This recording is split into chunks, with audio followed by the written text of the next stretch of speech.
It's November, folks. That means it's big. It's college football and it's championship month. This is when the playoff is basically decided and a ton of interesting results, a ton of exciting games, and we all loved it. Did we not? Unless your team lost, of course.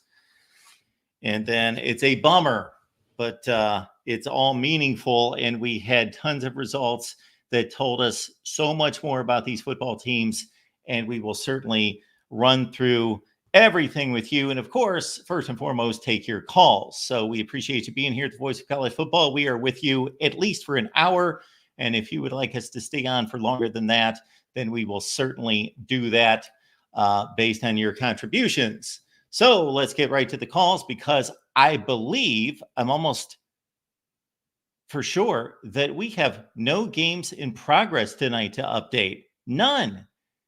Bad college football scheduling. Again, if there was a governing body or a commissioner, they would make sure that there are viable games on Thursday and Friday night and that there are late night games.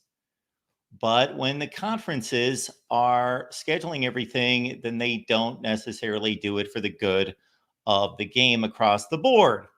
But that's what it is. But huge day for South Carolina. Huge day for Ohio State. Huge day for Texas Tech. Huge day for Louisville. Actually, more so, it was a huge letdown for the likes of Clemson, for the likes of Kansas State, and for the likes of Penn State and others throughout the nation. So again, we want to hear from you. So let's get right to it. And we got Minnesota Dave on the line. Minnesota Dave with a big win today himself. What's going on, man? How about those Gophers? Row the boat, Sky-Uma. They keep winning. Yep. 4 straight games. That's good. That's good for us. And I didn't think we'd ever do that after the Iowa game. Believe me. It didn't look like it. No. I think we start slowly but surely saying that PJ's more and more off the hot seat and more getting a bonus. Depending. Well, considering that they were lining up against Michigan and USC and a few other teams after they lost to Iowa, it looked like it was going to get mighty ugly. But hey, this is a pretty good football team. Yeah. I won't be surprised if they. Well, I don't want to think too far ahead, but I won't be surprised if they get Penn State a game. Which is I would not be surprised at all if they gave Penn State a game. But yeah, I was really, really happy. You know, we actually found a running game. You know, Tyler played excellent today, made great plays catching the ball and great plays running the ball. The O-line played great. Actually, you know, got some holes opened up so he can go run through them. You know, the running game just looked actually like the old Minnesota running game that we're used to. And we actually had a passing game, too, at the end. Yeah, so I got to say, I saw none of it. I was tracking the score. I did expect it to be tight. And so don't hold it against me, Minnesota Dave, that I took Illinois in 2.5 points. But oh, I won't. I wouldn't be surprised if a lot of people did. Yeah, well, the game was on the road, and Illinois has been pretty darn good this year most of the time when they're not playing Oregon. And so, yeah, I didn't see any of the game to see what happened, but I'm going to be interested to go back. I'll catch some highlights and see how this one finished out. Did it come down to like a final play, or was it drama filled at the end? Yeah, it was okay. What happened was, I'll get to the end. We scored a touchdown with just over 5 minutes left. And then Illinois had the ball, went 4 and out on their own, I would say, 25-yard line. They went for a pass and on a slant pass and totally missed. And then we got the ball. They stuffed us at the end. We get a field goal out of it. and after we get the field goal, they get the ball. They drive near the 25, and their quarterback fumbles the ball. We recover it with I think it was 40 seconds left, and we just kneeled and ended the game right then and there. Well, congratulations. That's awesome. Minnesota wins 25-17, defeats a ranked Illinois team. They're 6-3. I think they started 2-3. Yeah, like you said, 4 consecutive wins. Max Brosmer's playing a lot better. Mm-hmm. Yeah, he's definitely came around after that Iowa game. He looked really bad against the Hawkeyes. Speaking of which, the Hawks just killed the heck out of Wisconsin. They sure did. Yeah, I thought it'd be a little bit of a game, but no. People were kind of overly hyping Wisconsin, I felt. Yeah, they won 3 consecutive games to start out their Big Ten schedule. Well, other than the USC game. Then they won 3 consecutive games, but Rutgers, they were against Northwestern, Purdue, and Rutgers. Yeah. I thought I was really confident that Iowa was going to win, but not by 32 points. I thought it was going to be a good game. I was confident that Iowa would take care of business at home. Yeah, same here. And especially when you have a night game at Kinnick Stadium, it's almost a guarantee that Iowa's going to win. That's like their big thing that they love doing is having night wins. They do. But, tough place to play. But my one question for you, big question, and then people in the chat, if you want to even answer it too. I watched the tail end of a MAC game, Eastern Michigan versus Toledo, and Toledo ended up taking the lead, and then Eastern Michigan drove, I think, down with 20 or 30 seconds, maybe a minute. Well, they scored a touchdown right at the end. And instead of going for the tie with the extra point, they went for 2. What do you think of that? Would you do that? No. How much time was left? There was 0. It was the last play. Okay. No. I'm like, going to why go. Are they doing this? Well, when you've got a 95+% chance that you're going to make the extra point, and the 2-point conversion is probably a 50-50 proposition. Yeah, I kick the extra point. I get it that if you feel like you've got a great 2-point play and you can win the game right there and not force overtime, where it's a coin flip in overtime, it's 50-50, that you have guaranteed that you're not going to overtime, that you're going to win the game. So you were just going for broke right there. Yeah, I've only seen that once when Central Michigan came back in that bowl game and had that last second touchdown, and then they went for 2, and Western Kentucky ended up winning because they didn't get the 2-point conversion.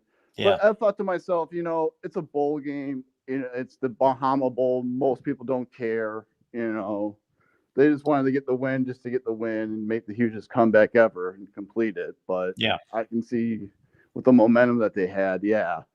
But do you want to know something, Minnesota Dave? What? Do you want to know something, though? Because you just were talking about that being a useless bowl game and so forth and so on. Mm-hmm. A zillion more people watch that bowl game than watch today's Eastern Michigan Toledo game. Oh, yeah. Oh, yeah. I know that. And I don't know where those teams stand in the standings. I don't know if they were playing for first place or how they're doing. I have no idea. Both teams were 2-2 going in conference. And right now it looks like it's Western Michigan's to lose. They look like the stronger MAC team. Oh, so this did factor into the championship race. Oh yeah, it Okay. totally did. Okay. Totally did. It's just like it's a conference game. You can't do that in a conference game. Especially when you're playing at home. Well, Take they the did tie it. and then I just try agree to. with you. I agree with you. But a lot of the things that we have thought for years and years and years were the conventional way to do things have been disproven by analytics. But I do agree with you there that you have to play for overtime and just do the almost certain thing and get to overtime. All right, Mark. And my other question for you, out of our top 25 losers, especially when it came to Texas A&M, Iowa State, Pitt, who lost. Who else lost? I'm trying to think of. Clemson losing. Out of those teams, who do you think still has a good chance for the playoffs?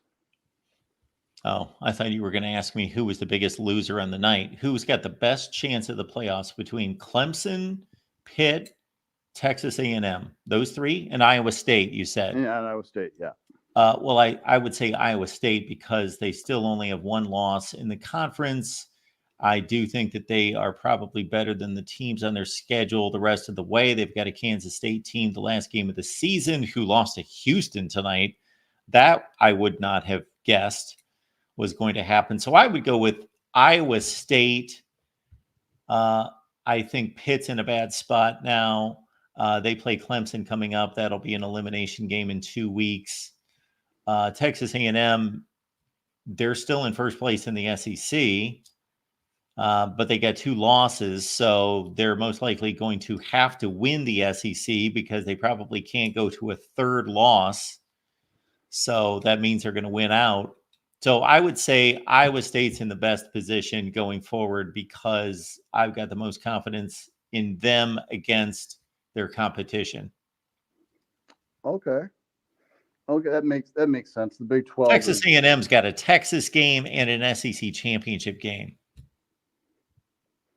Yeah, and that's a big thing for them. Even though Clemson's on the road the next 2 weeks against Virginia Tech and Pitt, and then they would have an ACC championship game. Yeah, that makes a lot of sense. Just those conferences are just a little bit weaker than the Big Ten and the SEC. So, but that's pretty much it, Mark. I will talk to you later then. All right, Dave. Good to see you, man. Have a good night. Yep, bye-bye. All right, let's keep it rolling here at the Voice of College Football. And again, he points out some of the big losers on this night. And I think it's more about big losses for teams than it is about any enormous wins that teams. So most of the games that were big losses for teams were not as big of wins for the other team, meaning Iowa State loses. That is a huge hit to their playoff chances. But Texas Tech's not going anywhere. Clemson losing, a huge hit to their playoff chances. Not a huge win for Louisville. Now, internally, yeah, for the team, for the program, for their fans, yes. But on the landscape of college football, not a huge win for Louisville. They've already lost 3 games. They're not going anywhere. Texas A&M, huge loss. Huge dent into their CFP chances. Huge win for South Carolina. Yes, for them, but not on the landscape. So the losses, except for the Ohio State-Penn State game, were far more damaging than there being big wins for teams. All right, let's keep it rolling. But before we do appreciate the super chat contributions coming in. We've got our buddy Jackson looking for a second hour. Thanks for that, Jackson. Appreciate you. Let's get this 2-hour party tour started, or for however long you guys would want. And then we've got our buddy Jim R. Thank you so much for the contribution, Jim. You're here all the time. We appreciate you as well. Okay, Jackson, I'm in. Jim's in. We got Jackson coming back. Appreciate you. And then we are set for a second hour of this lovely show. Let's go. I never thought anyone would consider this to be a lovely show, but we'll take it, Jackson. Jackson has deemed this a lovely, lovely show, and Rob's here tonight to talk about it. Hey, Mark, how you doing? I'm doing well, Rob. How are you? I'm doing great. Yeah. So what a night. I think the Real called it. I think he was on the other night saying that he just felt like there was going to be a lot of upsets because the slate of games wasn't on paper looking all that great. Yep. And the last time that happened, we got a lot of upsets. So props to the Real for calling it. Yeah. I mean, Minnesota beating Illinois is not. I didn't have that on my bingo card. Texas Minnesota Tech was the favorite. Yeah, well, were they though? They were the Yes. favorite from Vegas. 3-point favorite. That's weird to me. I didn't even know that going in. I mean, I knew Illinois was ranked and Minnesota was not. But yeah, that's kind of like that. Vegas doesn't care about AP rankings For sure. No. But I still didn't think Minnesota was going to beat Illinois, even if I knew the spread or not. I picked Illinois to win that game. Yeah, I did too, but I thought it was a toss-up. It was a surprise to me, but yeah, I mean, Ohio State winning that game. I mean, I felt Ohio State would win, and this is a huge blow for James Franklin. I think this was the year that Penn State had to beat Ohio State with everything going on with Ohio State's offensive line issues, and Penn State, their defense looking so good, but like we talked about the other day, I just didn't feel great about Penn State's ceiling. I mean, they didn't have any marquee wins on the season, and Ohio State, they didn't really necessarily have huge marquee wins, but they played exceptionally well against Oregon and lost by 1 point. Well, they didn't play exceptionally well, but they lost to Oregon by 1 point. Oregon's the number one team in the country, so I knew Ohio State's ceiling was much higher than what Penn State was showing. So that game didn't surprise me, even though it was quote unquote, it was an AP upset. I think Ohio State was the favorite in Vegas, though, right? Yes.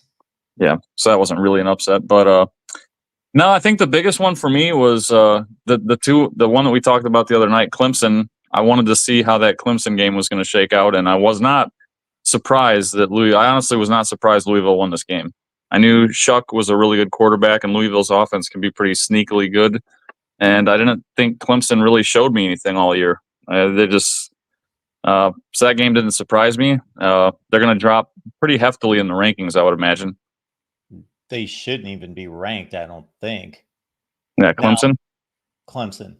Yeah. Now that's me talking logically. I don't know what the AP is going to do, but maybe I'll rank them. I don't know. It depends on what else is going on, of course, but man, they don't look like a ranked team.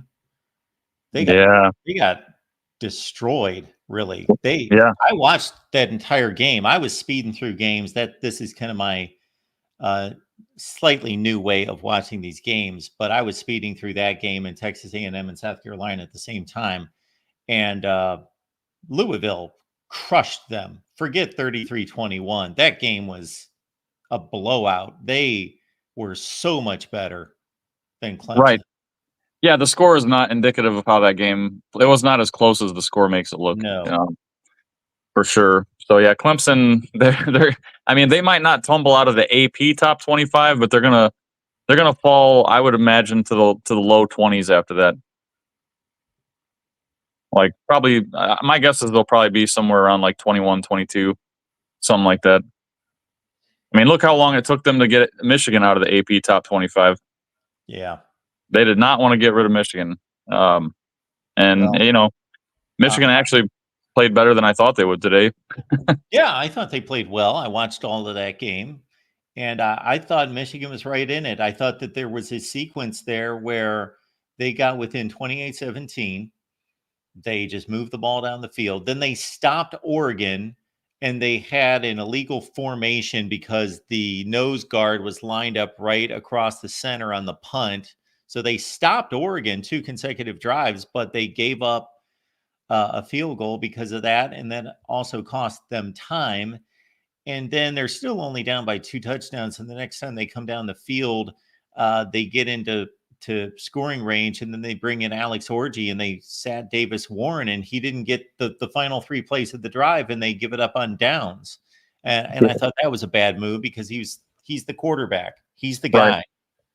Yeah, this whole Alex Orji thing, like Michigan's in such a bad spot because if Warren Davis is your absolute best case scenario at quarterback, and then you don't even play him, I mean that's some, like you said, that's botched right there. But I don't know, man. I think if Michigan had a decent quarterback, we might be looking at I don't want to say a much different season, but I certainly think they could have picked up a few more games, a couple more wins. But yeah, it's just hey, if you're a big program like Michigan, you can't let yourself get into that position. So shame on the coaches and the administration for letting that happen, I guess. But honestly, I think Indiana steamrolling Michigan State was impressive. I mean, to be fair though, Michigan State did give them their first trailing quarter of the season. So I think Michigan State was up 10-0 in that first quarter, and then Indiana came back and just steamrolled them the rest of the way. Yep. So good for Indiana. They're my favorite story of the year so far. Not just because I live in Indiana.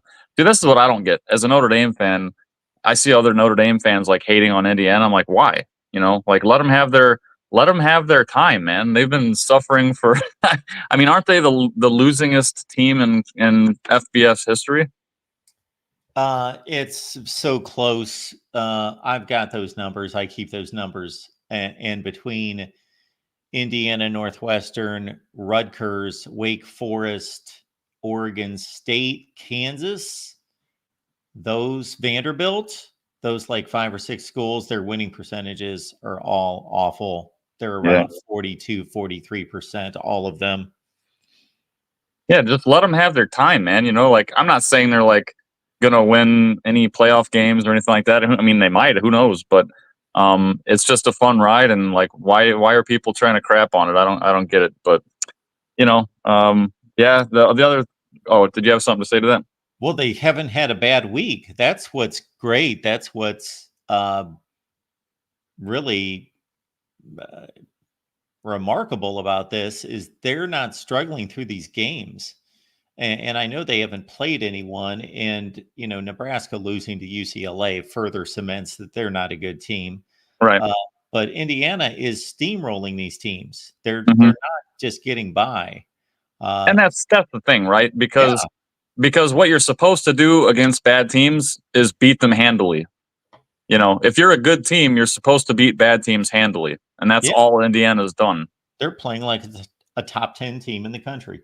Right, they are, yeah. So, like I said, I don't know what their true ceiling is once they play somebody with a pulse. But hey, you know what? Enjoy the ride while you can, Indiana fans, because it's been a fun season. As an out and like I said, I'm an outside observer. I'm just like, hey, I give them their flowers. I don't care. Well, it's going to be interesting this Saturday because they are playing a team with a pulse. I don't care that Michigan's 5-4.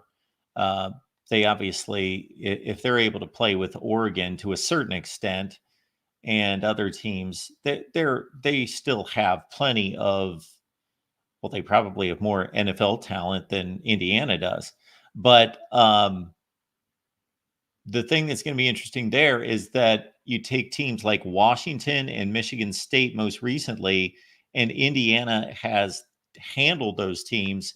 Michigan barely beat Michigan State, and they lost to Washington. So if you do that comparison, you would think that Indiana, I can't wait to see this line. I'm guessing they're going to be a slight favorite in that game, maybe a 3 or 4 point favorite. Yeah, they should be. Like that. Yeah, they really should be, because like if you look at not only those comparative wins/losses, you can look at comparative performances against like teams, not just Michigan, but like Ohio State playing Nebraska. They kind of struggled a little bit. Indiana just blew Nebraska out of the water. Now again, Nebraska is not a great team by any means, but and then like you said, Michigan struggles with Washington and Michigan State versus Indiana's drubbing of them. And that was with a backup quarterback against Washington. So, the other thing I wanted to talk about was the SEC kind of, I don't know, man. They kind of dropped the ball a little bit tonight. You had a couple of games where, Florida, I think DJ Lagway goes out of that game in that Florida game, and it was looking like, Florida actually had a pretty good chance to beat Georgia. But then once Lagway went out, they technically tied it up at 20, even with I don't even remember this guy's name, the backup for Lagway, Warner, I think his name was. But yes, they just Florida could not throw the ball at all once he got in there. I mean, it was brutal to watch. And even then, Georgia was struggling a little bit for a while there. So not a great look for Georgia, even though they won 34-20, but it was tied up going into the fourth quarter, 2020, I think. So it was a bit more of a game than that score lets on. Oh yeah. And the same thing happened to Texas A&M. I mean, not quite the same thing, but they lost Le'Veon Moss in the first quarter, and he was to me, he's their star player. Marcel Reed got a lot of press last week because he kind of ignited the offense, but to me, Le'Veon Moss is the best player on that offense. And when he went down, Texas A&M just kind of, I don't know, they couldn't really get things going. I think what's more concerning about Texas A&M though is their defense just got gashed in that run game. So that's a bit concerning. I don't know what's going on there. I know South Carolina is a better team than what their record shows, but they're not that much better than they should not have beaten Texas A&M by 24 points. So I think it was a letdown game a little bit, but still losing Le'Veon Moss didn't help at all. And B is saying that Indiana's a 13.5-point favorite against Michigan. What? Yeah. Is that line out though that quick? I can't imagine. I B, if you're correct, I apologize, but I don't believe that. I can't believe that line. Oregon was a 14-point favorite. I find it hard to believe. Give me 13.5 points right now. Yeah, that came out quick too. If that's already out, that's insane. Yeah, but that'll be interesting. I think. I mean, I knew Michigan. If Indiana took care of business and they won out up until this point, that they would be the favorite over Michigan. But I didn't think it would be 13.5. That's a big number. But hey, Indiana's been beating everybody by at least that much, pretty much every week. So, who knows? All right. Yeah, I can't find it here. Anyway, anything else, Rob?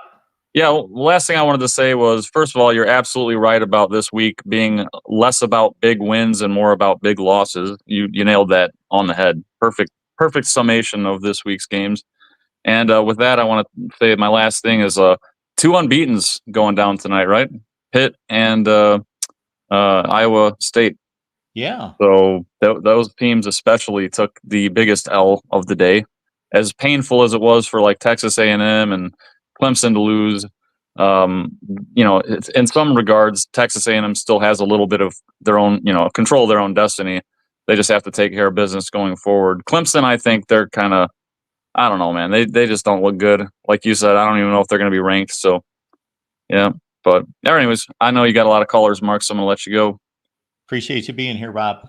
Yep. Have a good Thanks. night. You too. Yeah, with Pitt, they seem to be the latest version of the team where it's a nice story. It's fun to watch. Nobody has fun watching their games, actually. Nobody's watching Pitt play, but it's fun to see the scores. Now, I'll watch them play, but I don't think people want to see these 17-15 games like they're playing against Cal and so forth, but they keep scraping by. And every so often, one of those teams gets better and better and better and better, and they start to gain confidence, and they really get on a roll, and they develop, and they actually turn into be a legitimately good team. But most of the time, those paper-thin resumes and what we see on the field in terms of performance comes to roost at some point. And a team like Pitt that, yes, was 7-0 going into this weekend, that's really about the 30th or 40th best team in the country, most likely, yes, then eventually shows it. Again, with this point spread, B, apparently you have found it, and we're going to post it, obviously. We appreciate your Super Chat contribution. Thank you so much for that. But I can't believe that point spread. That's hard for me to believe that. Okay. So B tells us that 13.5 on FanDuel right now. DraftKings has 11.5. I am going to guess that gets bet down. I just don't, man, I would grab that in a heartbeat. Similarly to, for as bad a season as I'm having predicting games, which it has been brutal. I've been predicting college football games since 1982, and this is the worst season I've ever had. And it continued today. Even though in some of these games, don't you hate if you predict games or bet games when you have a game nailed, and even though you lose it, you still had the game nailed? And that's what happened today with Miami and Duke.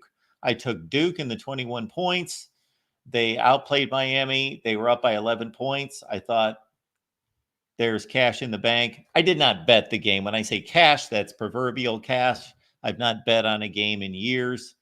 But Miami came on with a surge, an explosion of points, as they are apt to do. Outscored Duke 36-3, scored a few garbage touchdowns that were meaningless, but they were not meaningless to people that bet on the game because Miami covered the spread.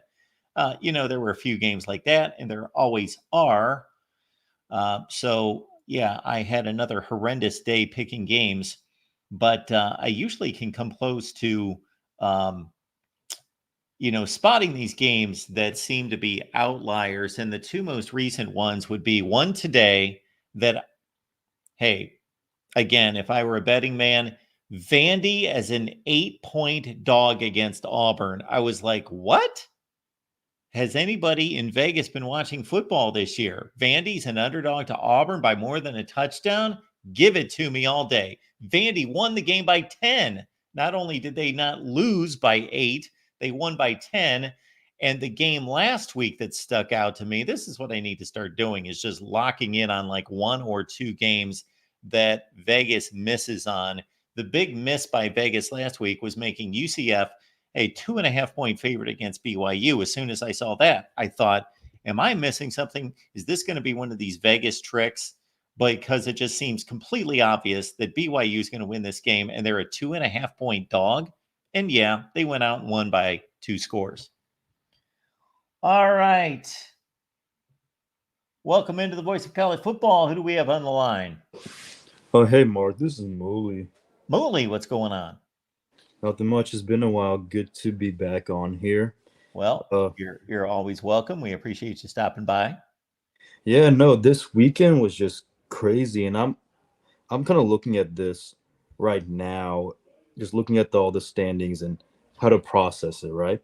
So, for one, I'll kind of go back to like the Week 10 rankings and want to emphasize, because I remember a lot of people I've seen were really upset when they saw like the Week 10 rankings, and they were saying, oh, Missouri should not be ranked and whatnot. Me personally, I agree. And the reason why I bring this up, because at first, just from looking at it, thinking, oh, Missouri, not a good team. They haven't looked good. But then when I looked at like the other 2 lost teams, like Duke, for example, I'm like, would I really put Duke above them?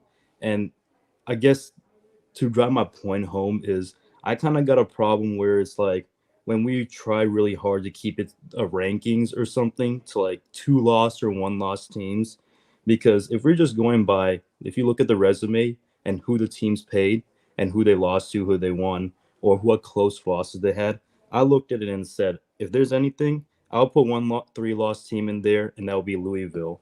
And now after tonight, I can definitely say that this Louisville team should be a top 25 team. So I looked and I said, if not, it's got to be Louisville. If not, then Iowa. One of those 3-loss teams. And then obviously the Big 12's got some solid 3-loss teams too. Texas Tech won today and stuff.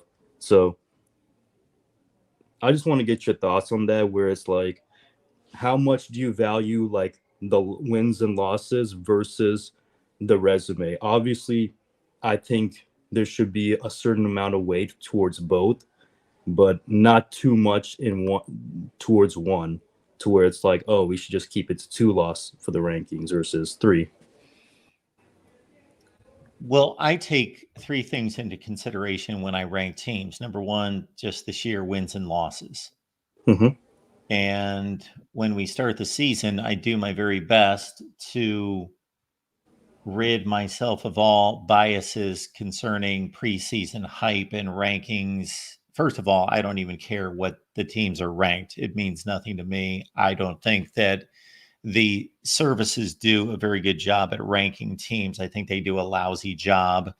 And as I discussed this morning on Uncle Lou's show, my experience in working closely with AP writers for 7 years is that they do an outstanding job of covering their own teams, but they have no idea what's going on outside of the team that they cover. Therefore, they are some of the worst people to be voting on national rankings because they are so focused and inundated with their own particular team that they're covering. They don't know what's going on. They couldn't name me the quarterback, most likely, of most of the teams that they're ranking, let alone anything else. So anyway, going back to my rankings, I rank based on wins and losses, and then based on the schedule, the opponents, the strength of the opponent, and then the performance. Meaning, if you beat a particular team 50-0, then that weights heavily into the ranking rather than if you defeat the same team 28-27, and the same with the losses. So it's not a perfect formula, but it's a combination of all 3 of those factors. So yes, are there 5-3 teams, or I guess we're at 9 games for most teams right now? Are there 5-3, 6-3 teams that are better than 6-2, 7-2 teams? Well, of course. Mm-hmm. Vanderbilt would be one example.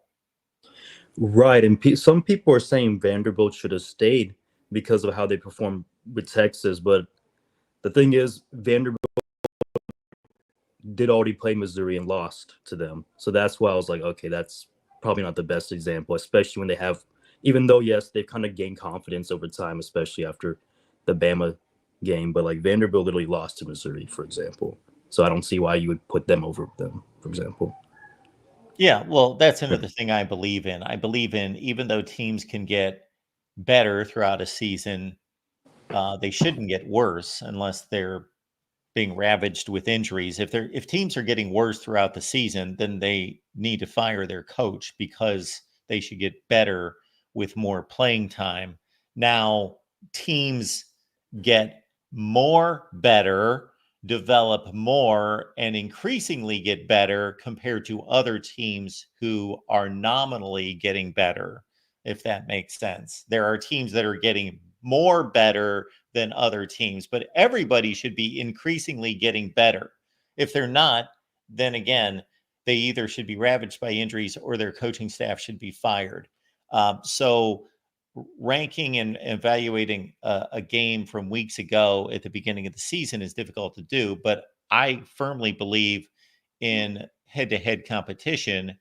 And so, yes, if Missouri, for example, and Vanderbilt have the same record, then I opt to give Missouri the nod based on head-to-head. However, the more and more these teams play, the more you get a round robin effect in which you cannot honor the head-to-head always. Right, and like, yeah, because Vanderbilt, speaking about the anomaly better, Vanderbilt is obviously much better than when they played Georgia State. I think they played Missouri like the week after, which Yeah. they still took Missouri down the line. But Yeah, then they went to overtime. yeah, I think it was like double overtime or something. Yeah, and then afterwards, we've seen how Vanderbilt's been doing. They're keeping up with any team they play. So there's that. Yeah, I just wanted your thoughts on that, and like, what do you think about this South Carolina game? Do you think this is more of like A&M being kind of fraudulent in terms of being like a number 10, 12 range team, or do you think it's more like a South Carolina having just a game of their life today? No, I don't think they had the game of their life.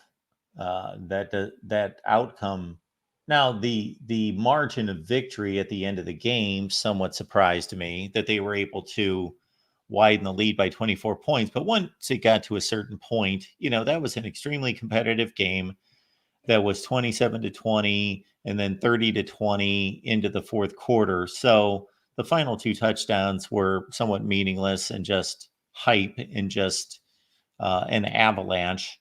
I think that if we start to consider teams that we would say are quote unquote fraudulent based on a lackluster performance against a marginal team, and I don't consider South Carolina actually to be a marginal team. They outplayed LSU. They lost on a missed field goal. They lost Alabama by 2 points. They've only really played one lousy game, and that was against Ole Miss. Otherwise, South Carolina, I fully expected that game to go down to the wire. Now, they played better than I anticipated, but that game did not surprise me. If we are looking for teams that play consistently every week, I guess Indiana is the only team in the country that has consistently showed up and played a good game every week, because everybody else has played down games, everybody. So I guess everyone's fraudulent. Was Georgia fraudulent today? Were they fraudulent against Kentucky? I don't think so. I just think that there's little separation between these teams. I think there are probably about 5 or 6 teams that can win a national championship, and everybody else is on a different tier and very competitive with one another.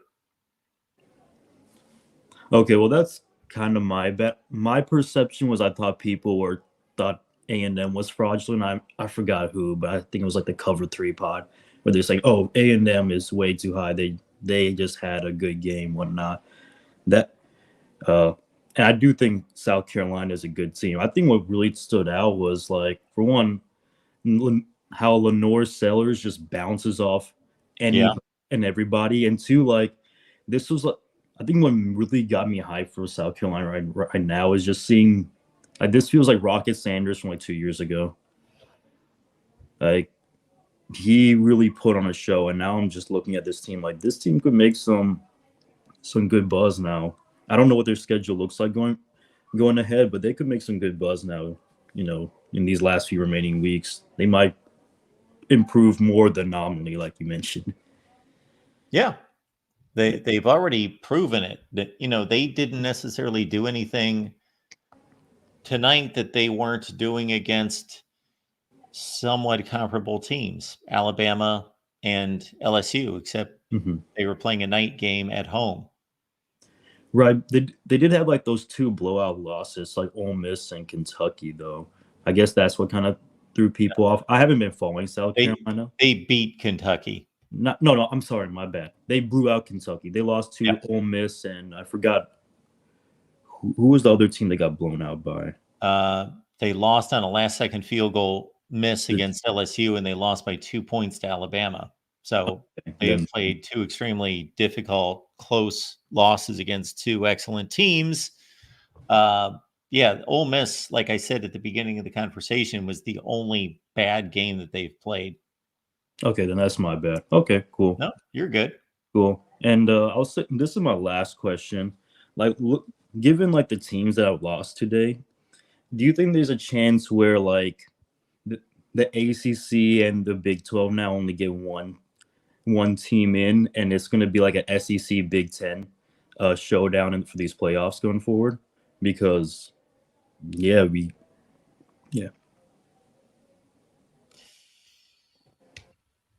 Yeah, I really can't answer that question. I could answer that question better on Wednesday after we see the college football playoff rankings and we know what's the approach of this committee. That's fair. Like, do you think, for example, you're mentioning Pitt, they were undefeated. No one took them seriously, but like this most likely won't happen. But let's say they went out, they beat Clemson and Louisville. I think that would then put them in like at least the driver's seat to like make the playoffs, even if maybe they lose to Miami in the SEC, in like the ACC championship. So you think a Pitt team that lost by how many points tonight to SMU? A They- million, whatever the score was, that would also lose to Miami in an ACC championship game. So they're 11-2 under those circumstances. Would get in. I don't believe that they would get in over any 10-2 teams in the Big Ten or the SEC. Who would be the other 10-2 teams? I guess that's where we had to go and look to. Yeah. Indiana could be one.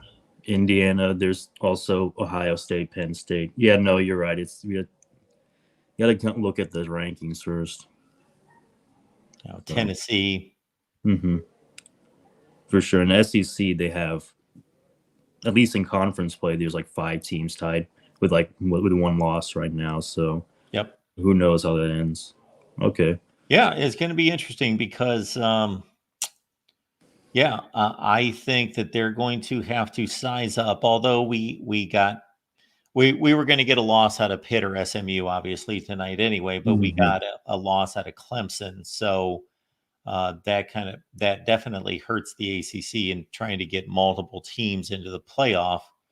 But the committee's going to have to make a determination. And again, Iowa State losing tonight, that also breaks down the opportunity for these conferences to get multiple teams in. But the committee's going to be making selections possibly between 1 loss ACC and Big 12 teams versus 2 loss SEC and Big 10 teams. Right. And one other thing too, I don't know if this is true or not, but like, if Boise State wins out and let's say they sneak into the top 10, does that mean they're no longer an at-large bid and that allows like another group of 5 team to enter the playoffs as well? I'm sorry, I missed the beginning of that statement. If Boise State does what? If they win out and they sneak into the top 10 by the end of the season, given if there's enough movement or whatnot, would that make them no longer an at bid, like an at-large bid, and that will allow another group of 5 team to get that spot, meaning 2 group of 5 teams? Well, no. The only guarantee that there is that there will be a group of 5 team in the playoff. So Boise State could end up being, let's say there's a free-for-all in both the Big 12 and the ACC, and the conference champion ends up being 9-4 or 10-3. Boise State could be the 3rd highest seed, but that doesn't allow another group of 5 team into the playoff. Oh, okay. For sure. Okay, then that still keeps it more wide open. I see. Cool. All right, man. All right. Well, thanks for the call. We appreciate it. Yeah, thanks, Mark. Have a good one. You too. Bye-bye. Bye. All right, let's keep it rolling here at the Voice of College Football. We appreciate your contributions, and because of that, we will be on, let's see, for another hour plus, about another hour and 10 minutes, and we can keep that rolling, throughout the night. That's up to you. So we will go for a 3rd hour with more contributions, but we do thank you for being here, and we always appreciate Michael showing up. Michael, what's going on tonight? Mark, I've been furious over some things, but I was never so furious as I was this afternoon at the end of the Purdue game. Oh, boy. I was still furious. I was wanting to break stuff. Well, Michael, I've certainly broken enough objects in my time watching football, but that was a long, long time ago. Man, I got to admit to you, Michael, I can't even think of who Purdue played today. Northwestern.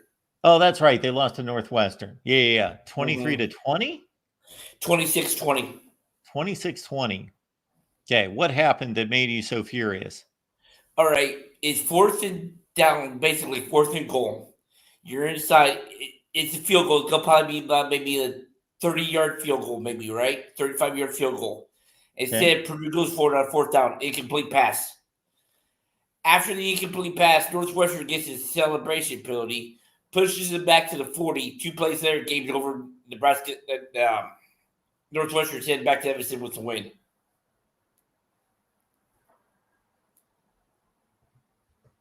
Okay, so run that by me again. Purdue's got the ball. Yeah, it's in overtime. It's in overtime. Fourth down. Instead Yeah, of taking going for the field goal, they decided Ryan Walters decided to go for it. And it was an incomplete pass. Okay. Did Northwestern already have the ball? No. Okay. Purdue's got the ball first. Yes. They want to score a touchdown. They throw an incomplete pass. And so then Northwestern ended up scoring a touchdown? Yeah, 2 plays later. When they didn't need one, they still scored one. Yeah, it was a pass play. The receiver was wide open, so. Gotcha. Yeah. Well, Michael, I hate for you to use up so much energy on a horrible football team. Yeah. But it is what it is. I think Ryan Walters pretty much won't be back next year. I think the general prognosis was if he would have won today, most likely, but after today, nah. Because next week's not going to be pretty for Purdue.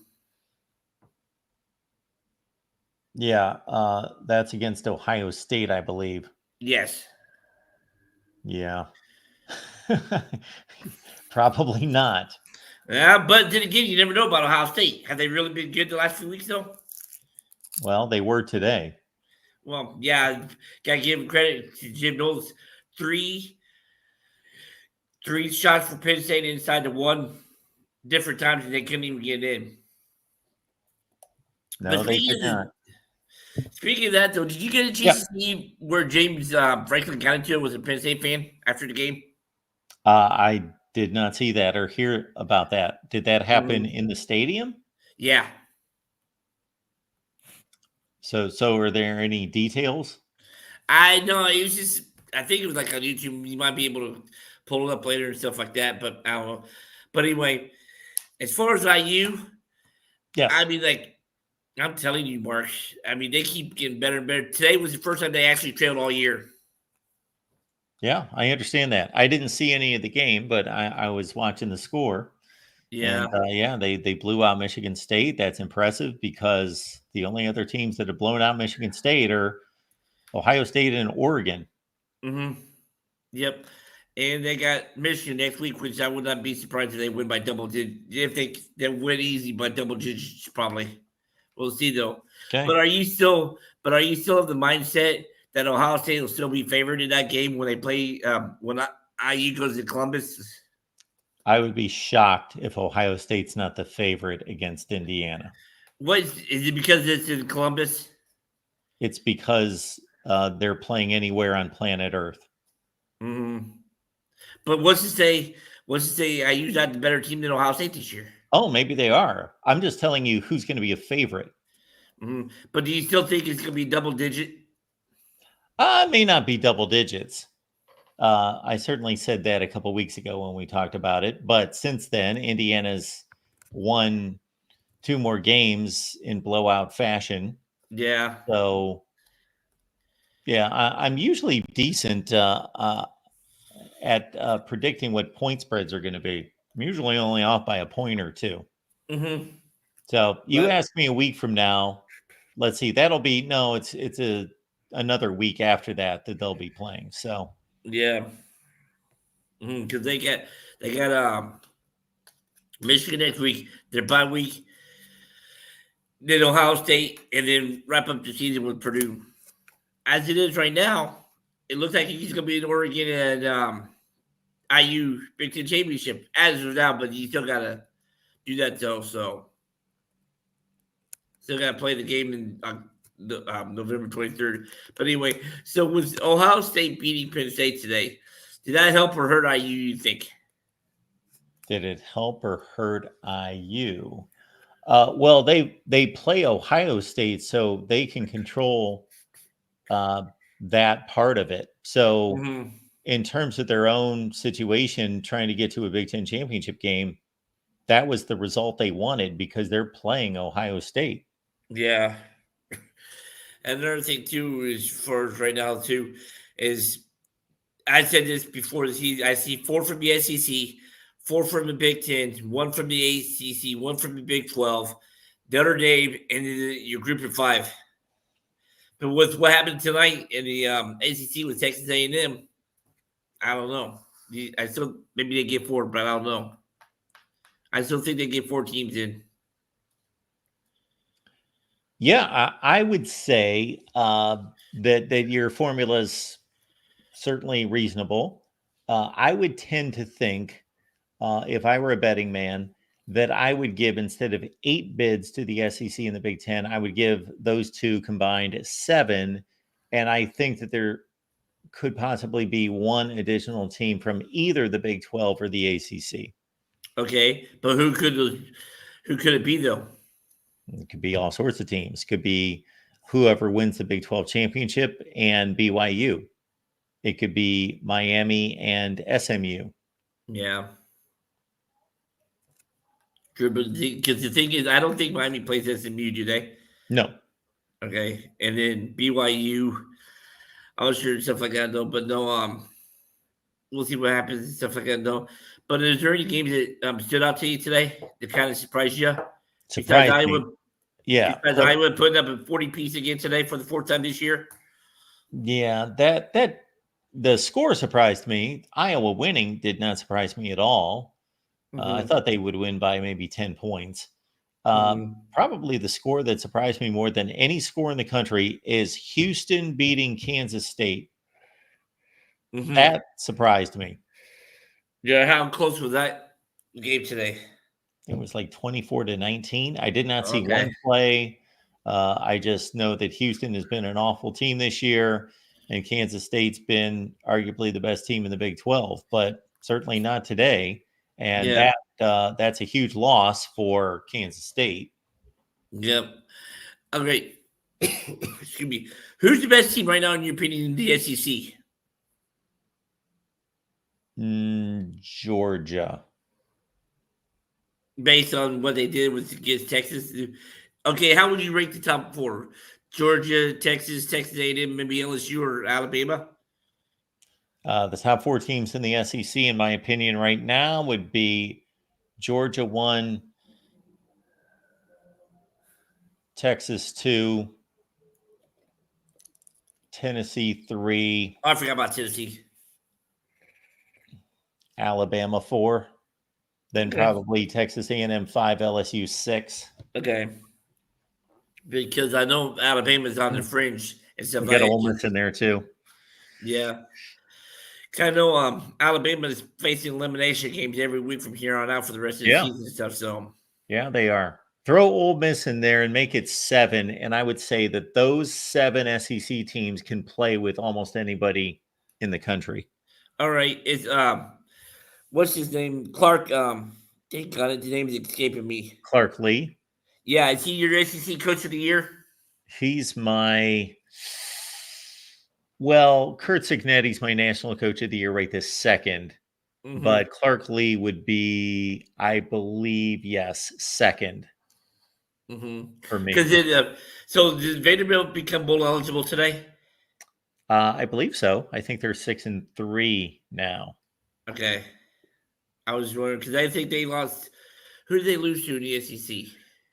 Texas, Missouri, and Those are 2 conference losses because they also lost to Georgia Southern. Yeah, Georgia State. Okay. I think So they're 6-3. Yeah, so they got a shot to maybe, but I don't know see what happens and stuff like that though. But no, I was just wondering and stuff like that. I mean, like, it is, who knows what happens and stuff like that, but I don't know.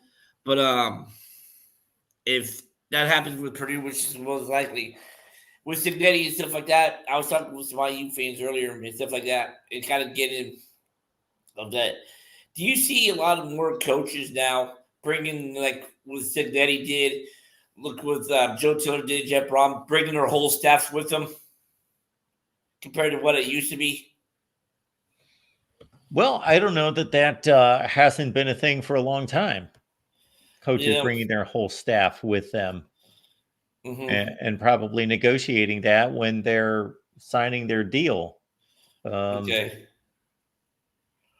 I didn't know if there were some coaches who said like with Matt Rule. I don't think he brought everybody from Carolina with him, did he? No. When he took the job with Nebraska? No. For one thing, his offensive coordinator was most recently at North Carolina. Okay. Just wondering. Now, Rule kind of on the hot seat himself, maybe? Is Matt Rule on the hot seat? No. Mm-hmm. Okay. No. No, This is his second season. He's what, 5-4? Yeah. Now, what about Luke Fickell, Wisconsin? No. Okay. No, I was just wondering stuff like that because I No. figured with the way Nebraska, with the way Wisconsin been playing this year. Oh, I understand it. You are you're on it when it comes to their performance. Both of those teams are disappointing. Mm-hmm. Wisconsin's played better though against good teams. They gave Penn State a game. They gave USC a game, and you may not consider USC a good team, but when they're on their game, they are.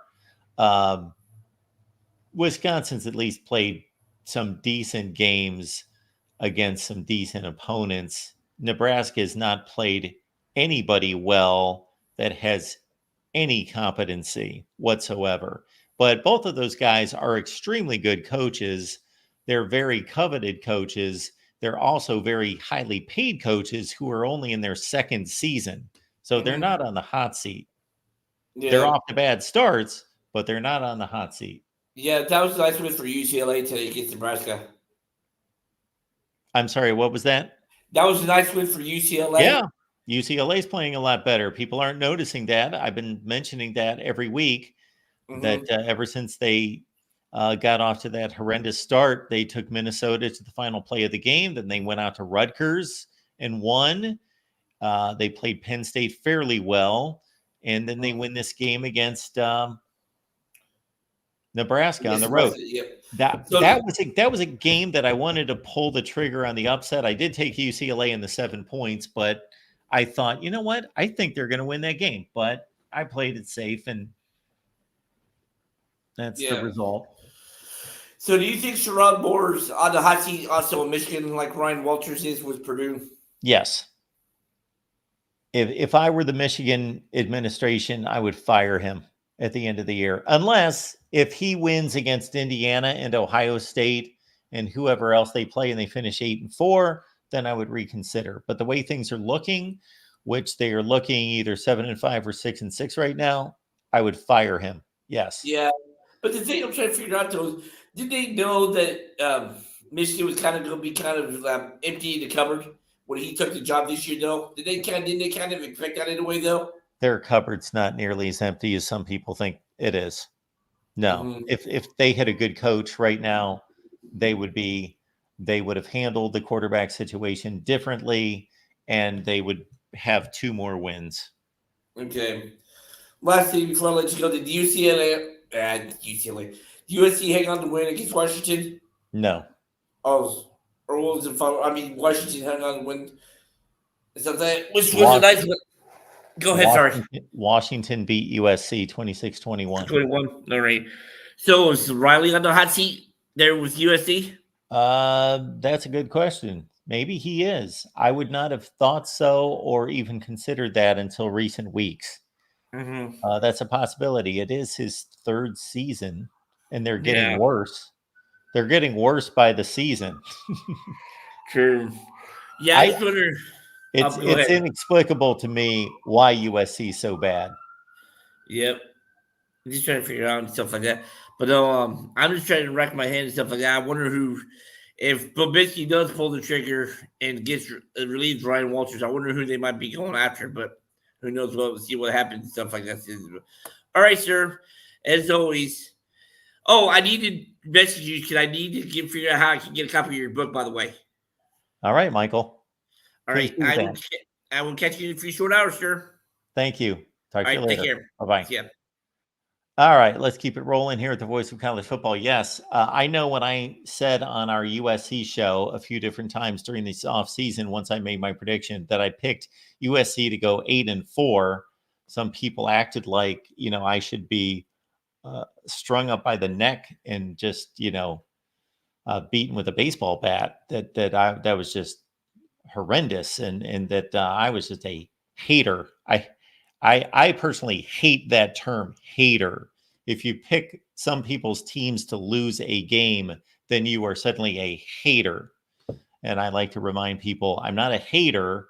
I can't be a hater of your team because I don't care about your team. All right, we got Adam showing up to talk some football with us. Adam, how you doing tonight? Hey, Mark, how's it going? I'm doing just fine. How are you? All right. What a crazy day in college football. So Yeah. I'll be brief. And I have a question for you. So LSU beat South Carolina.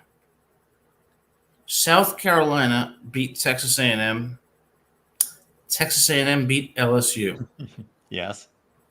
So I think you know what my question is going to be. How, in God's name, would you rank them 1 through 3? So I would rank them in the way that I will rank them. I will rank them based on their complete resume. And I have that up here between my ears. But Right. in terms of laying the 3 out against each other, I can't necessarily do that. Texas A&M has a second loss. So Texas A&M still has a better record than South Carolina. Right. And So I'm LSU sorry. does as well, correct? LSU's 6-2. I believe they are 6-2. Yeah. But I guess my question is, if you had to look at that example in isolation, I would propose that it would be impossible to rank those teams because of the sheer chaos between the victories. Like LSU beats South Carolina, but South Carolina beats A&M beats LSU. So my point, and I think the implication of that is there's really no reliable way to rank the teams, but more importantly, there's no way or reason for a 12-team playoff. It's kind of like a presidential primary election season when you see 12 candidates on the stage, but 10 of them are bums, and you know only 2, maybe 3 might contend for the nomination. Yeah. So I guess what I'm saying is I never thought I would get to this point, but I'm starting to think that the old way of doing things is the better way. That there really are only 2 teams that ultimately separate each other, and that maybe the way we did things in the 80s and 90s, it may not be better than what we do now, but it certainly is not necessarily worse. What are your thoughts? Well, I always believe that playing games is the best way to determine the best teams.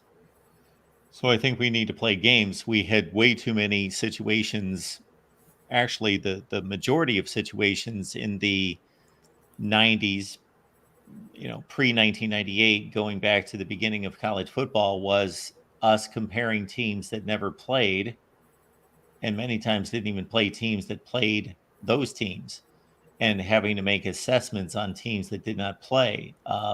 Sports is all about competition. Therefore, I would like to see the teams actually play to determine the best team. I understand that, but that assumes that we can actually identify who the 12 best teams are.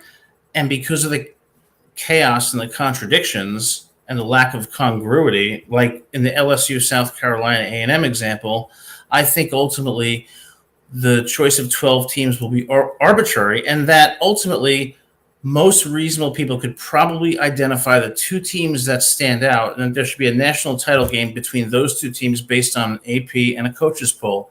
So I used to think there should be a 24-team playoff. Now I'm thinking a 24-team playoff. Now I'm thinking we should be going back to the pre-BCS era and just adding a national championship game between the 2 teams that stand out. So would you do it like this, Adam? Would you go back to traditional bowl slots and we would play the bowl games, which would bring relevance back to the bowl games because those would produce the most recent results to which these 2 teams would be selected. And then after the New Year's 6 bowl games on New Year's Day, select the 2 best teams in the country. Yes. And you know what? I miss those days of the 80s and 90s when on New Year's Day I got up and I watched football all day. And you can really I think most reasonable people could say at the end of the season, after 12 games, who are the 2 that stand out? And why not have an AP poll and a coaches poll, and then have them play a national title game while having the traditional bowl games. Because now we have a 12-team playoff with probably 50 to 60% of the teams that have no chance of winning, and we have results that are so incongruous with each other, like in the example I gave, that you really can't even pick the top 12 teams. So why don't we go back in history a bit and realize that, hey, maybe it was better and didn't need fixing. Well, the number one reason we're not doing that is because too many people are making too much money.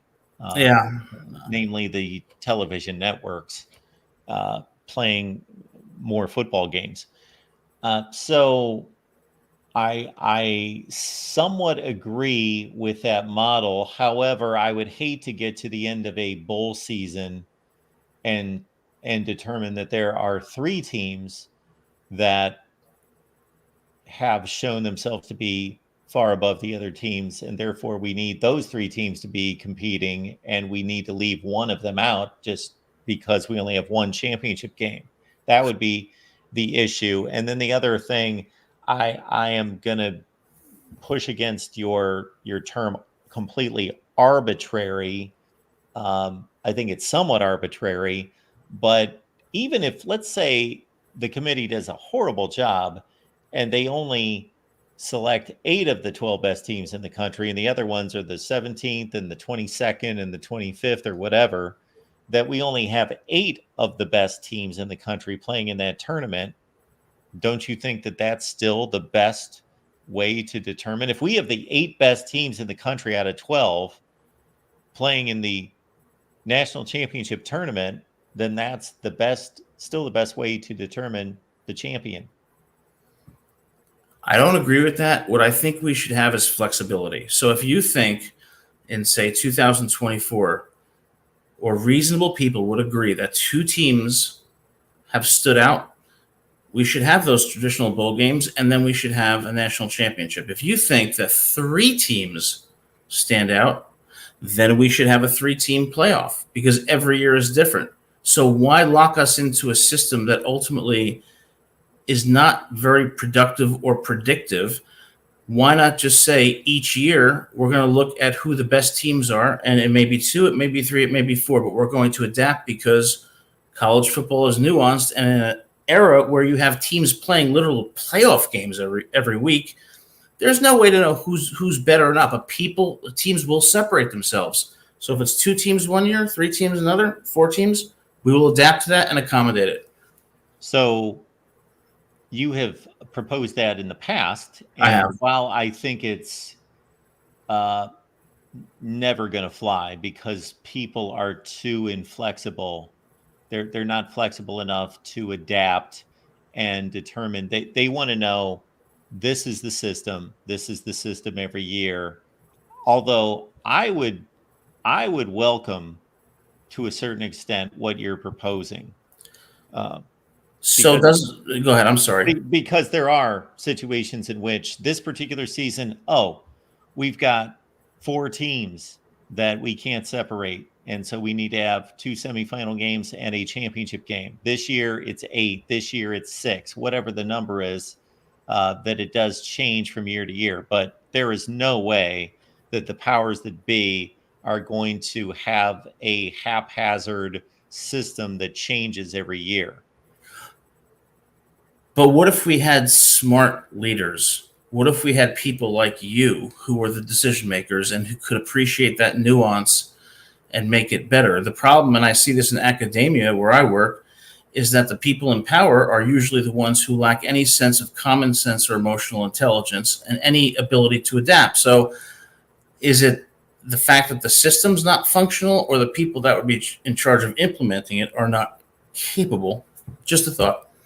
I don't want to take any more of your time, but I think that would be. Go ahead. Yeah, I'm sorry to cut you off, Adam, because I think there are some other avenues here, and one would be that I also think that there, from a marketing standpoint, is an importance to being clear and having a clear message to not the people that are watching tonight who are avid college football fans, but to the people that watch during the holidays, want to see some playoff games and championship games, and would have no idea what's going on, would have no idea why why do we just have one game this year? Didn't we have like 8 teams playing last year, and this year we only have 2, and they're being, we still have to consider marketing the sport and making the sport seem credible. Well, under that system, every single team would have a chance. Every single team would have an opportunity. So we're not excluding teams. What we're doing is we're saying, look, we know who the best 2, 3, even 4 teams are. Let's not waste our time. But as I'm sure you know, I am not a fan of the practicalities and logistics of things. I like to, kind of focus on the substance. And I think what would be so wrong if people didn't know who those teams were going to be each year? Maybe the uncertainty, but while having the opportunity would make it more intriguing. So, Adam, this question's a bit unfair because we still have a lot of football left to be played. And the more football that's played, the more the teams separate, and we can determine who the best are. But if the season ended right now, who do you think should be selected to play in a championship tournament? Just give me a second. Ohio State, Oregon, and Georgia.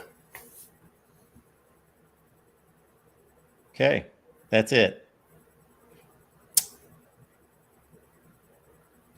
And you would exclude I think Miami. I may be leaving a team out, but when I think of the top 3. Okay. Miami, Indiana. Nope. Miami did not look good today.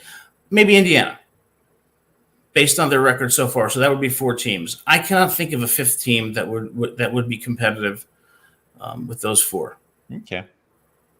And maybe you disagree, but the point is that we would meet and come to a consensus, and we would be err on the side of over-inclusiveness rather than under-inclusiveness, so that any debate about who should be in would be there. But as you said, no one's ever going to adopt my positions. So, just a thought. Thanks for having me on. I always appreciate it, Adam. Thanks for being here. Great talking to you. Hey, everyone. You can catch Adam's show on Rutgers Football. That's over on the Rutgers channel. It's every Monday at 7 p.m. Eastern Time, and Adam also does Postgame for us. So, again, we've got a Rutgers channel right here at the Voice of College Football. All right. Thank you so much for the Super Chats. Again, we are tracking the Indiana-Michigan line with B, who said 13.5 according to FanDuel. DraftKings at 11.5, and then Kyle chiming in with this one. So we appreciate Kyle being here, who is ready to cut loose on Florida State. Wants to fire all the coaches. That they will fire the coaches on Monday. So maybe Kyle's got some inside information. This would not be surprising because let's see, we're looking at 1-8, 3 games to play. One of those that's only 1 conference game left. The other is Florida, and then the other FCS game. So they've only got 1 conference game left. They just lost to North Carolina. The last I saw that game was like 35-11. I don't know what the final score was. Mike Norvell keeps his job. The other coaches are gone. That would not surprise me. Kyle, thank you so much for the contribution and for that point. Welcome into the Voice of College Football. We got the real MVP on the line. Hey, Mark, how you doing this evening? I am doing well. How are you? I'm doing good. You're looking forward to falling back tonight? Falling back, gaining an hour, and Kentucky fell back in the standings tonight, but at least you can't fall back if you're already near the bottom. Well, you can't fall back if they acquitted themselves a bit tonight. Only lost by 10. I mean, I don't take moral victories into account. Brock Vandergrift got hurt. Barryon Brown got hurt. I think more of our team is basically in IR or in the hospital or, just medically out than actually playing. I think 10 starters weren't that were on the team in the beginning of the year weren't at the end of that game or hurt or something bad happened to them. Just a complete disaster of a season. I was able to confirm for the letter B that Michigan is indeed a 13.5 point underdog on FanDuel. Completely embarrassing for Michigan. If you told any Michigan fan at the beginning of the season this would be the case, you'd be called a hater. But, the truth has a way of being funny. I hope that B is still with us, because I told B that I would apologize if that was correct. And I stated that I just couldn't believe, because I can usually hit a point spread within like a point or two, almost all of them. But that's obviously one of the ones that I was going to whiff on, because I thought that Indiana would be like a 4-point favorite. I did not see that coming, especially since Michigan was a 2-touchdown underdog to Oregon. I know the game was at home versus a road game coming up, and they lost by 21, but it was sitting at 14, and Oregon scored a meaningless touchdown, which screwed my pick up, of course, since I picked Michigan and took the 14.5 points. Mark, maybe they've seen their head coaching a difference, and that's factored into this line heavily, because Kirk Signett, infinitely better head coach, in my opinion, than Sharon Moore. Some of those penalties today were just some of the stupidest penalties you'll ever see. You're right about that. Calls and rotations. Yeah. He doesn't know what he's doing. He looks completely lost. Yeah. They're a poorly coached football team. I would agree. Right. You don't even have to show this garbage on screen, Mark. I mean, it's just disgusting to look at. Okay. Yeah, I mean, it's completely gross, completely disgusting. Gavin Winslow. I like to stay up with the topic. My favorite part of Gavin Winslow is he looked right at a receiver, threw it right to him, and it got picked off and ran all the way to the 10-yard line, and for the Tennessee to easily score. I mean, that's the type of season we're having. Of course, we got the ball inside the 5-yard line again, Mark, and didn't score. I believe this is the 3rd or 4th time this season that's happened against 3 or 4 different teams. We're completely pathetic. We aren't going to go bowling. I'm looking forward to basketball season and playing Wright State soon. That's what I'm looking forward to. Another team who may not go bowling this year, there's 2 of them, and they play next week, is USC versus Nebraska. How in the world did Nebraska lose to UCLA? How in the world is that even possible? And if you look at the remaining of their schedule, Mark, not good. Not good if you're a Nebraska Cornhusker fan. They play at USC versus Wisconsin and at Iowa. Probably underdogs in all 3 of those games. Are we going to have another year, Mark, where Nebraska's like 5-2, 5-1, and they completely collapse and the bottom falls out and they don't make a bowl game? It's becoming comical, or maybe it has been comical for quite some time now. And I really need to go with my gut on some of these picks. I thought UCLA would win this game, but I was too chicken to pick them outright. I certainly took the 6.5 or 7 points. And to UCLA's credit, they keep getting better and better every week. They're actually playing some decent football and have won, I think, 3 straight, or at least have won the last 2 after playing a decent game against Minnesota. Yeah, Nebraska is not a good football team. They're just not a good football team, and they somehow showed up in Columbus last weekend and played a good game there, or Ohio State was sleepwalking, or some kind of combination of the 2, but they didn't win the game. And yeah, they most likely, now this is going to be a situation between them and USC where, of course, technically somebody has to win the game. So they both can't be so incompetent to both lose. So somebody is going to walk into a win out of sheer situation of 2 incompetent teams that cannot both lose. Right. And since I was in the back room so long, I did some research, Mark. You know, you always have to be on the grind 24/7 in this sport. So I was listening to Heather Dinich. Yeah. She was talking about teams that would surprise you in the top 12. Now, you know, I don't believe she's just randomly throwing things out. I think she's got sources and stuff within the committee. Yep. She threw out Notre Dame, Boise State, and Alabama.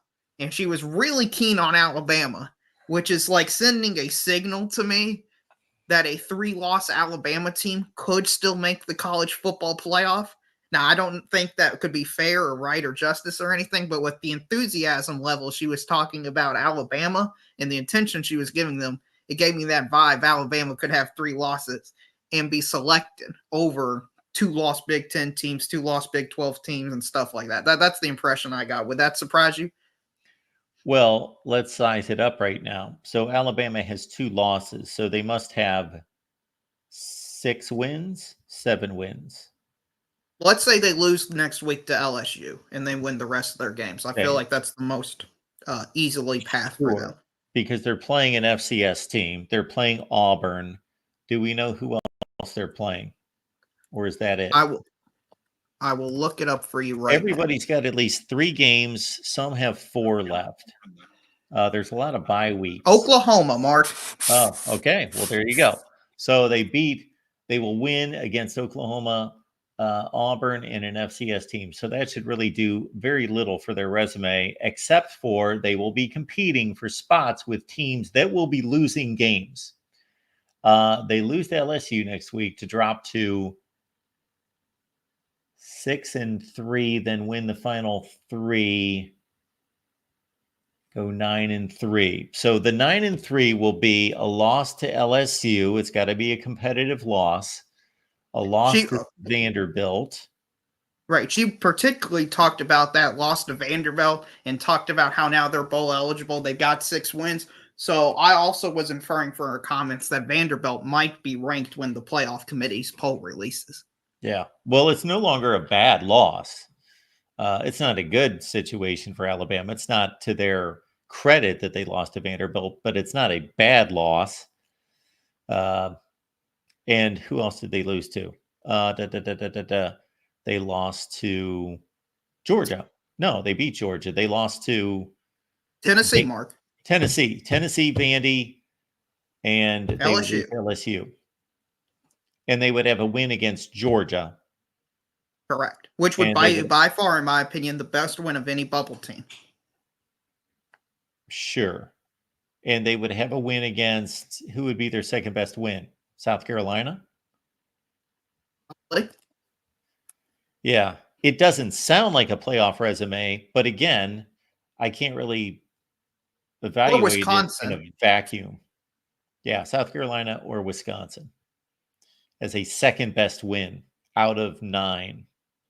Right. Well, it doesn't sound great, but when you're going to evaluate these teams that are in the 11th, 10th, 9th seed spots, none of them's going to have particularly strong wins, and all of them are going to have some losses. I would assume most of them are going to. So you are right. It's similar to when I do my top 25 and people are going, why are they number 12? They haven't beaten anyone. Well, have you really looked through these teams to determine? And again, what is your evaluation or your standard of who is somebody quote unquote good? They would have a win against Missouri as well, who could be, let's say, an 8-4 team. Yeah, it doesn't sound like a playoff resume, but again, I'm judging this in a vacuum. Correct. We'll have to see how the rest of the season plays out. And the more that we get losses out of the likes of Clemson and Iowa State, the better it is for the Big Ten and the SEC. Correct. That's exactly where I was going to next with some frauds being exposed today, which is Clemson, Iowa State, and Pittsburgh. Especially Clemson. Well, Pittsburgh, yeah. I think we already knew Pitt was lousy. But Clemson, my goodness. They just got manhandled in every facet of the game. Yeah, they were horrible. They were horrible. They do not have a good quarterback. They don't have a good offensive line. They don't particularly have good weapons. They have a good running back. He's not a great player, but he's a really good running back, Phil Maffa. They have I gave them the benefit of the doubt going into this game that, well, their defense was giving up garbage points against the likes of Virginia and NC State. That really didn't matter. No, they got, again, it's not like they gave up 600 yards of total offense, but Louisville completely just controlled the game. Right. They had 2 kicks blocked. Dabo Swinney, for as much as I like the guy, made a stupid decision. Now, I don't know how many stupid coaching decisions I saw today and tonight, but Dabo Swinney, they score a touchdown to get within what would have been 11 with the 2-point conversion, but they only went for 1 to still be down by 12 with about 4 minutes left. No, you go for the 2-point conversion to get to 11. Yeah, that's exactly right. But I mean, it's kind of a new point for them because their offense is so bad that they weren't going to score 33 points against anybody with any capable defense. That just tells you how trash the ACC is in general and why we shouldn't have 2 or 3 ACC teams in the college football playoff. But we might with SMU still winning. The only game I'm surprised this hasn't been talked about more before my call is the Penn State Ohio State game. What's interesting to me is I felt like with the way the game was going for Penn State at the beginning of the game, I thought could be an argument for them changing quarterback because Ohio State was giving way more up on the ground than through the air. And their backup quarterback performs dynamically with the run. Especially in the goal line situation at the late end of the game. Yeah. Just give them a different look to look at. Have them something else to look at if you know for sure you're going to be running the ball. Have the defense factor in the quarterback. Yeah. Yeah, I understand what you're saying. I didn't have a huge issue that I can remember with Penn State in their offensive approach. I do understand what you're saying there. I just think that there is a clear separation between those two teams. I didn't even think, not that Penn State could not have won the game. They could have won the game. It was only a 1-score game. But it took Ohio State losing its mind a few times, and Will Howard in particular, to keep that game close. Penn State scored 3 points after the first, 5 minutes of the game. They only scored 3 points after that. Ohio State was decidedly the better team. I was pretty impressed with Ohio State today from a physical aspect of offensive line, defensive line, domination, explosive plays, not giving up explosive plays. Again, being in control of a game, although it didn't show it on the scoreboard. Right. To me, this game tells me a lot about Penn State and they're just who I think they are. They are a top 10 team who beats everybody they should, but can't beat any league teams. They'll go to the playoff. They might win a first-round game, depending who they'll play. They'll get absolutely smoked if they play a Georgia, Texas, Oregon, or Ohio State because they're just not equipped. And they've been that exact same team for about a decade now.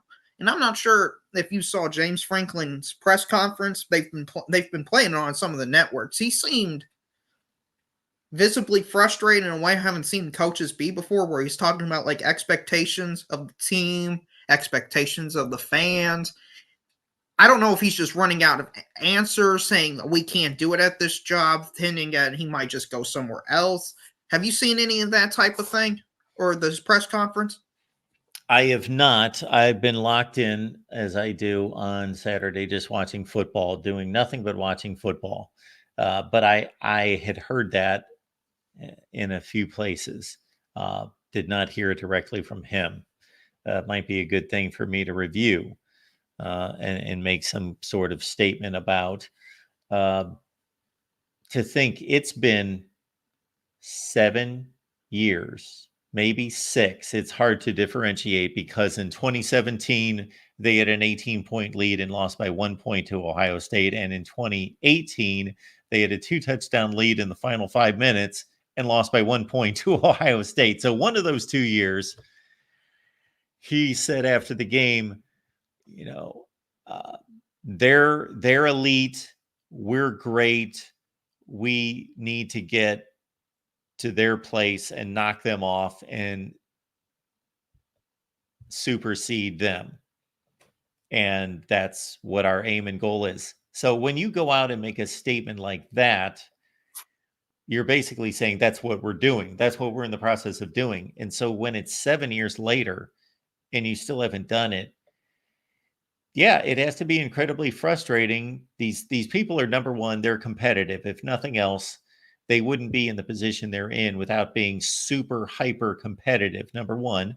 Number two, it's not like the salesperson who's competitive with the rest of their office. This is held to public scrutiny. Social media, television, all various medias, fans of hundreds of thousands, millions of people when it comes to Penn State. Therefore, you have to be somewhat sensitive. They're human beings to the criticism, knowing that you're really good at your job, you work really hard at your job, and you are 80 some percent successful at your job, but you are banging your head against the wall trying to get through. For him, it's been Ohio State exclusively. I know Michigan fans jump into that conversation, but he's had some success against Michigan. He's 1-10 against Ohio State. Yeah, it's interesting because these coaches rarely give you, they have to say what is expected of them, which is to just say, hey, we're making progress, we're doing the right things, we're going to get there, and all that. So for him to come out and show his obvious frustration I don't think it's a bad thing, but you wonder, if he's just had enough. I don't know. I know that the amount of money that he's making probably encourages him to come back again next season. And Right. it's difficult for Penn State to fire a guy who's succeeding by most measurements. Is he succeeding? Well, it depends what their aspirations are.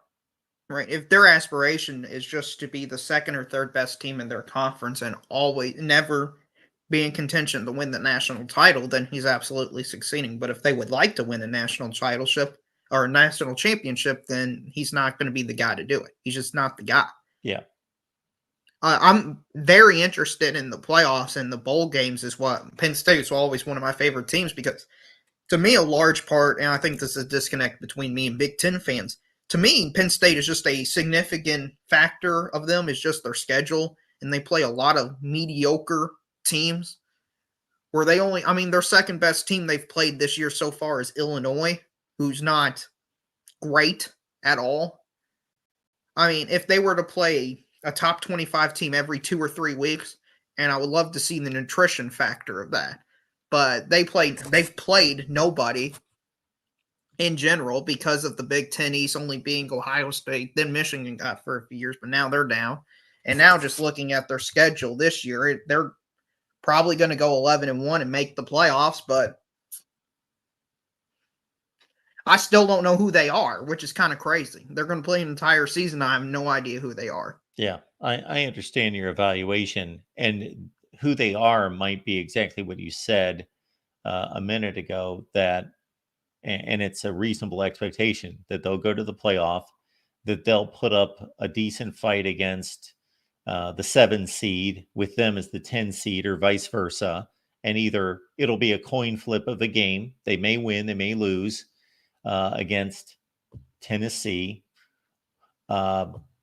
And then they'll move on to a next game, and it will be highly unlikely that they will win, and they'll go home with their 12-2 record, and it'll look nice in a way. And there will be a sense of accomplishment for a lot of Penn State fans, because they'll be like, well, we finally made the playoffs. Well, no, you were the same team. The structure changed. The process changed. Therefore, you were given an entry into the playoff. Correct. Or there's a slim possibility that Ohio State is rounding into what could be the best team in the country, and that Penn State's pretty damn good and might be better than they've been in the past. Right, but they don't play anybody of any capability for us to figure that out until the second round of the playoffs. Yes. And that's my point, is I'd like them to play somebody of significance before then to figure it out, but we won't figure that out. Right. Do you think there's any possibility of if they get crushed in the second round, James Franklin just says, I'm done. I've reached my ceiling. I'm going to go somewhere else that has better aspirations.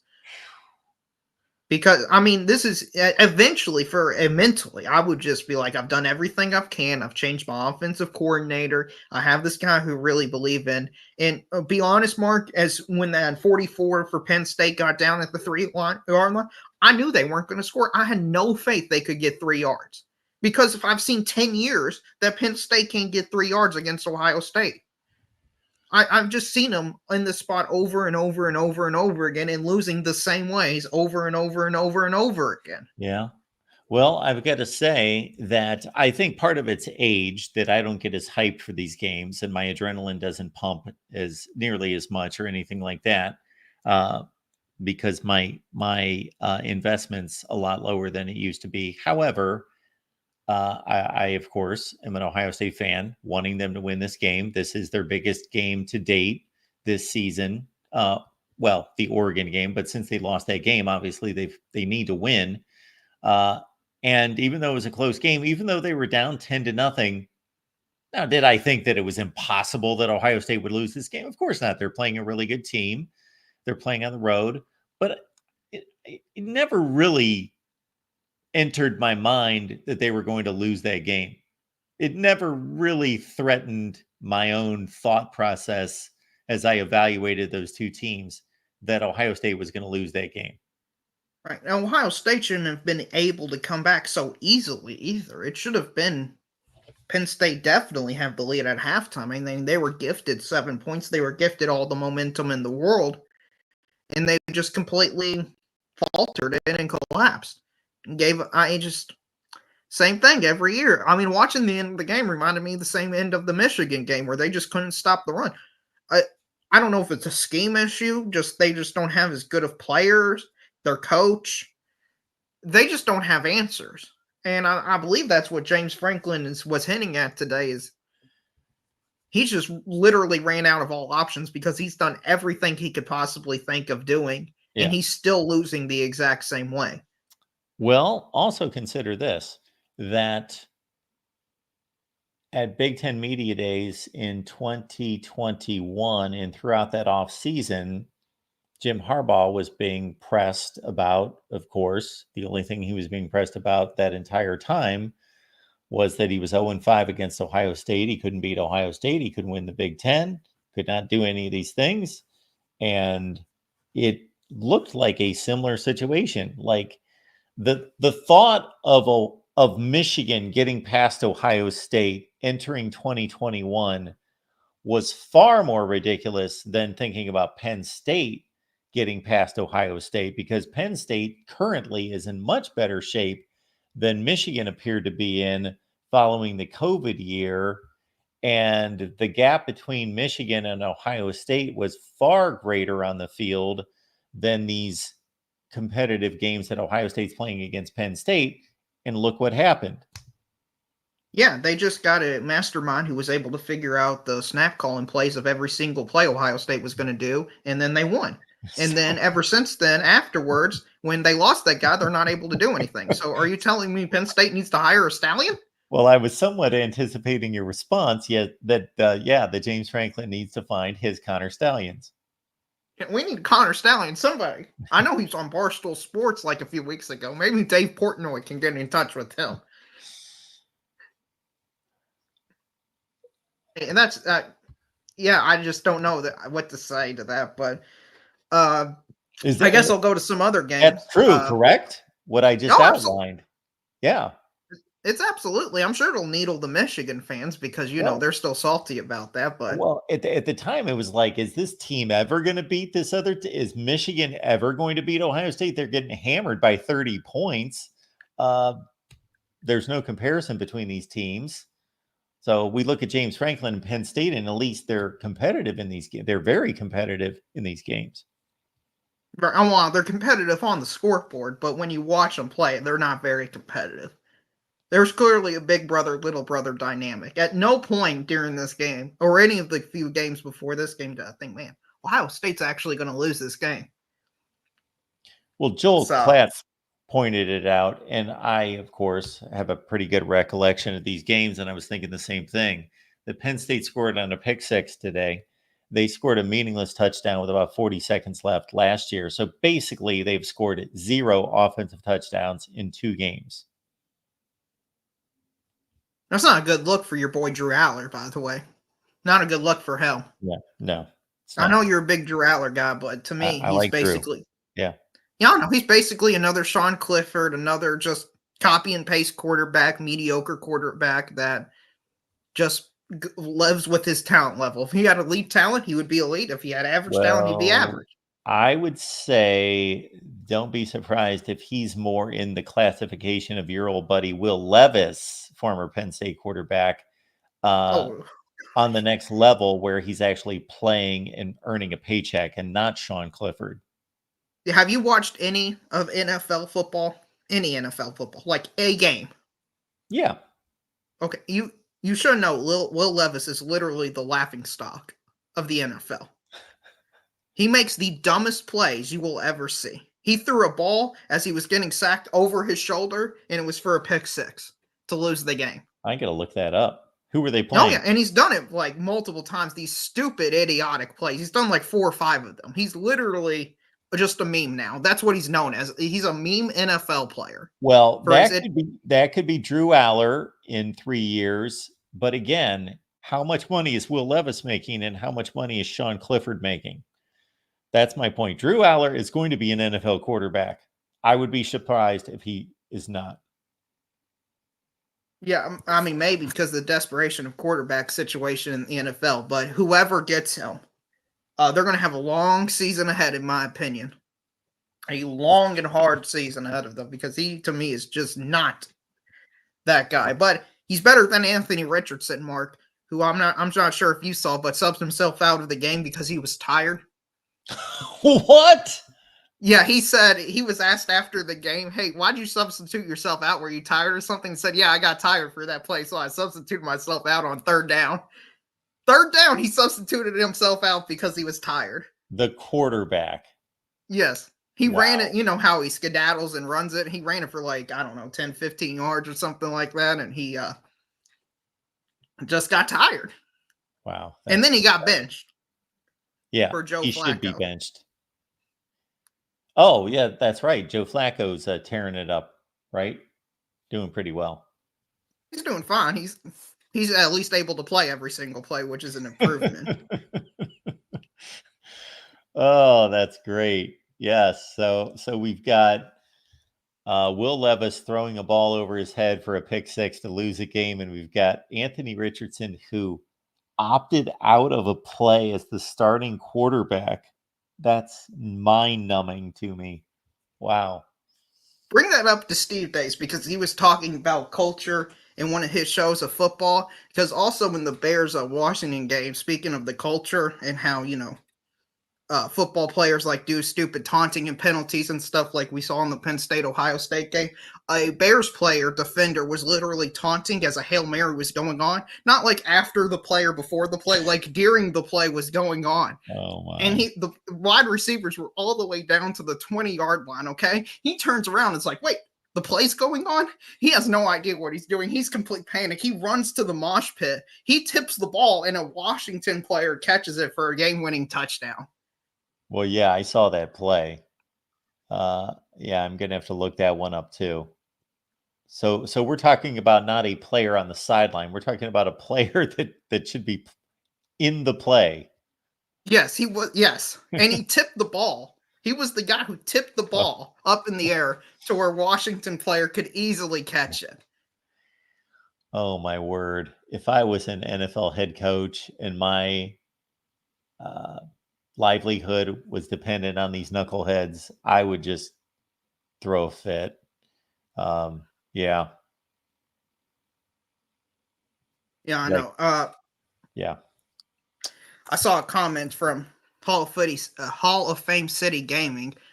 Yes, the Big Ten has mediocre quarterbacks. Yes, Beck is terrible. Obviously, he's terrible this year. He throws picks in every single game. Milroe's not mediocre, though. Milroe's a fine quarterback, a good athlete. if he didn't drop the ball in the national championship game last year, I believe Alabama beats Michigan, goes on to win the national championship.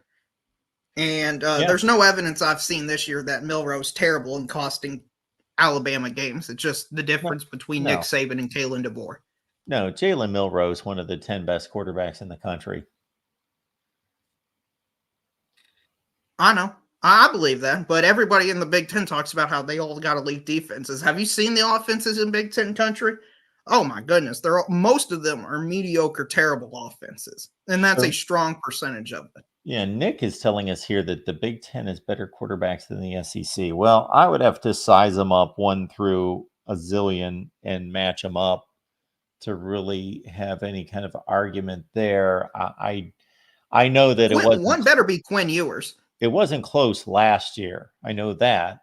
The SEC had far better quarterback play, but of course they lost Jaden Daniels and Dylan Gabriel, etc. Better quarterback play in the Big Ten. I don't know, Nick. Again, I'd have to run through all the players to size that up. There are some lousy ones in the Big Ten. Are there lousy ones in the SEC? I guess there are somewhere. I don't exactly know where they would be. Even Arkansas has got a good quarterback, Talon Green. Milroe, Dart, Nussmeier, those guys are good quarterbacks.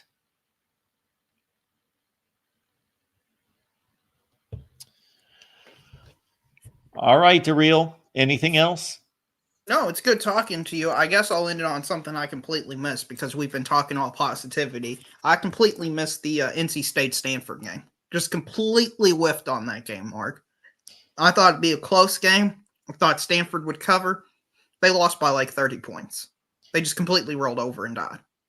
Yeah, I'm not going to take a stand one way or the other to say I told you so, or I agreed with you, or because I didn't take a stand. The only thing I just basically told you was, yeah, both of these teams suck, and you really shouldn't put your confidence in any particular team that sucks, even if they're playing a even worse crappy team. But that didn't surprise me because, yeah, Stanford is supposed to be. See, sometimes when we believe one team is supposed to be good in the offseason going into the season and the other team we know sucks, like an NC State versus a Stanford, there is still some marked separation there between even those level teams. When you're talking about, I don't know, maybe the worst team in the ACC, probably one of the, well, Florida State's kind of, forged its own category in the ACC. But the second worst team in the ACC, and let's say the 10th or 12th best team in the ACC, like there's some kind of difference there. Right.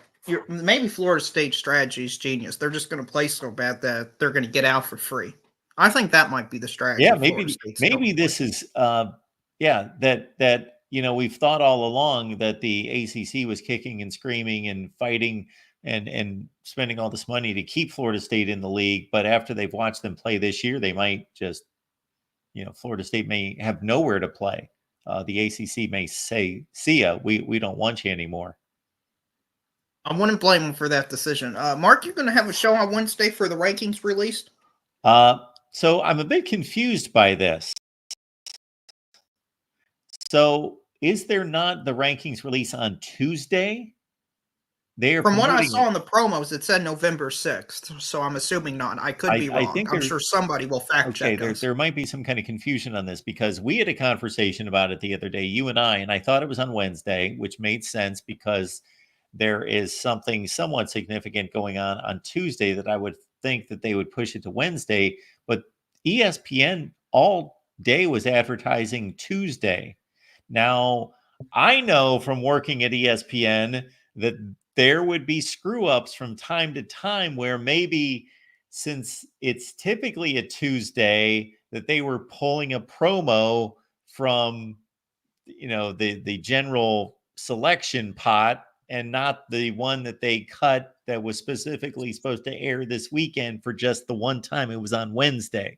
That is certainly, when I was involved in that whole process, getting the phone call and realizing, oh, we're airing a promo that's wrong.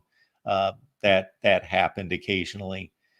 So yeah, if somebody could fact check us on, I hope it's on Wednesday actually, and I will go live regardless of whether it's Tuesday or Wednesday, but I would rather have looked it it be up. Wednesday.